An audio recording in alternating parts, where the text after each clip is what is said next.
भोलेनाथ की जय हो, भोलेनाथ की जय हो, माता पार्वती की जय हो, गणेश भगवान की जय हो, गणेश भगवान की जय हो। शिव तो एक तरह के घूमते फिरते रहने वाले पति थे। लगातार कई कई सालों तक घूमते रहते थे। भोलेनाथ कहीं भी चले जाते भांग धतूर खाकर हमेशा के तरह मतवाला रहते।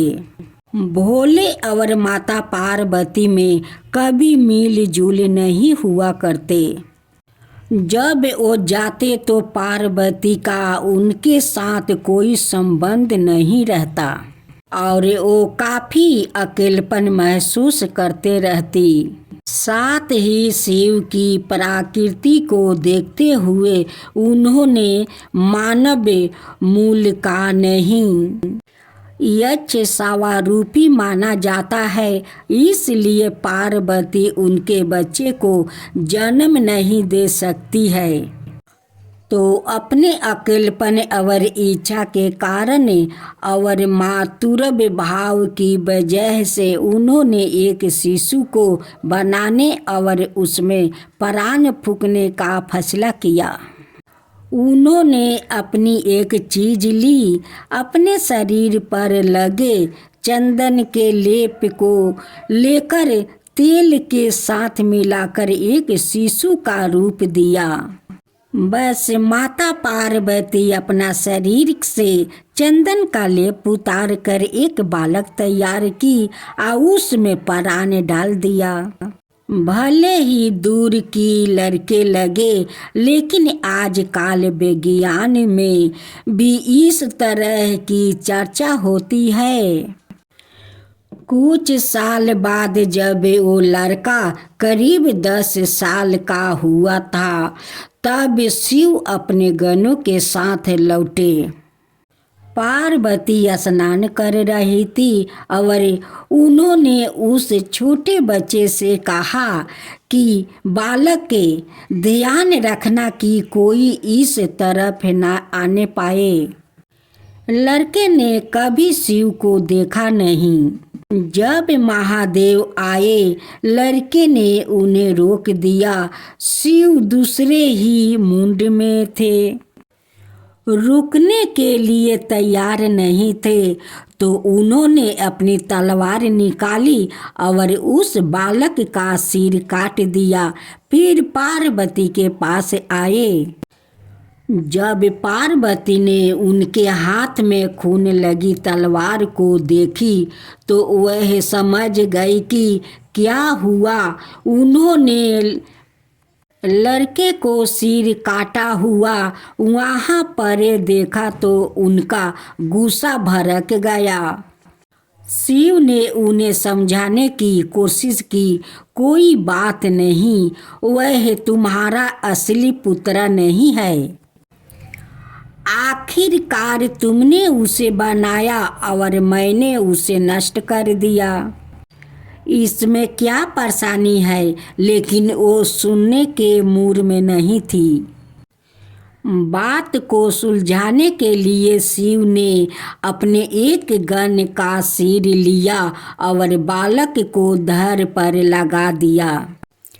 गणेश चतुर्थी उस दिन होता है जब उनके सिर को दोबारा लगाया गया था। शिव ने गणों के सरदार का सिर लेकर इसे बालक पर लगाया था, इसलिए बस बोले अब से तुम गणपति हो, तुम गणों के सरदार हो। एक दिन गण शिव के साथी थे। हम नहीं जानते कि वो कहाँ से आए हैं, लेकिन आम तौर पर कहानियों में उन्हें ऐसे प्राणियों के रूप में दिखाया जाता जो इस लोक के नहीं थे। उस जीवन की बनावट इस जीवन से बहुत अलग है जिसे हम जानते हैं। हजारों सालों से गणेश चतुर्थी मनाई जा रही है और गणपति सबसे लोकप्रिय और भारत सबसे ज़्यादा बाहर जाने वाला देवता बन गया है।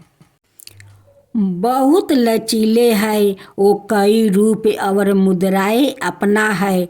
शिक्षक के देवता भी है वो, एक बड़े विद्वान है। गणपति को हमेशा एक किताब और कलम के साथ दिखाया जाता है जो उनकी विदुरता को दर्शाता है। उनकी विदुरता और बुद्धि आम इंसानों की क्षमता से परे थी। आज भारत समेत पूरी दुनिया में गणेश जी को किसी भी शुभ कार्य करने से पहले उनका नमन किया जाता है। आज पूरे भारतवर्ष में कोई भी शुभ काम हो, बिना गणेश जी की पूजा और आराधना के बिना पूरा हो ही नहीं सकता। साथ ही भगवान श्री गणेश को भगवान शिव ने विघ्नहर्ता का दर्जा दिया था। पार्वती माता की जय हो, पार्वती माता की जय हो। एक दिन की बात है, माता पार्वती घर में अकेली थी और उस वक्त घर में कोई नहीं था सेवा गणेश के अलावा पुण्य राम में। लेकिन माता पार्वती जी को स्नान करने जाना था, इसलिए उन्होंने गणेश को बुलाया और कहा, मैं स्नान करने जा रही हूँ, बिना मेरी अनुमति के बिना तुम किसी को अंदर आने मत देना। यह बात सुनकर बाल गणेश ने कहा कि ठीक है माता, मैं आपकी मर्जी के बिना किसी को अंदर नहीं आने दूंगा। ऐसा कहकर बाल गणेश दरवाजे के पास जाने लगा। तेरी माता पार्वती ने बुलाकर कहा कि ऐसा नहीं चलेगा, तुम मुझे वचन दो कि कोई अंदर नहीं आ पाएगा। तब बाल गणेश ने कहा कि ठीक है माँ, मैं वचन देता हूँ कि बिना आपकी मर्जी का किसी को भी अंदर आने की अनुमति नहीं दूंगा। कुछ देर होने के बाद भगवान शिव अपने घर आए। मतलब की बात, पार्वती के घर आके क्यों बाल गणेश माता पार्वती और भगवान शिव के पुत्र थे, लेकिन इस बात की जानकारी भगवान शिव को भी नहीं थी।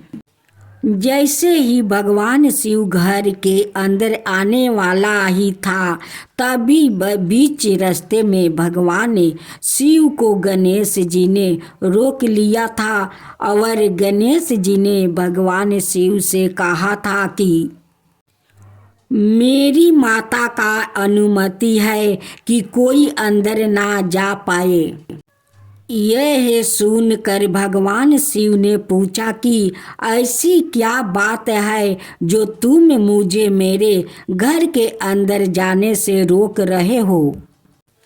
तभी गणेश जी ने कहा है कि मेरी माता स्नान कर गई है और मुझे वचन देकर गई है कि मैं किसी को अंदर आने नहीं दूंगा।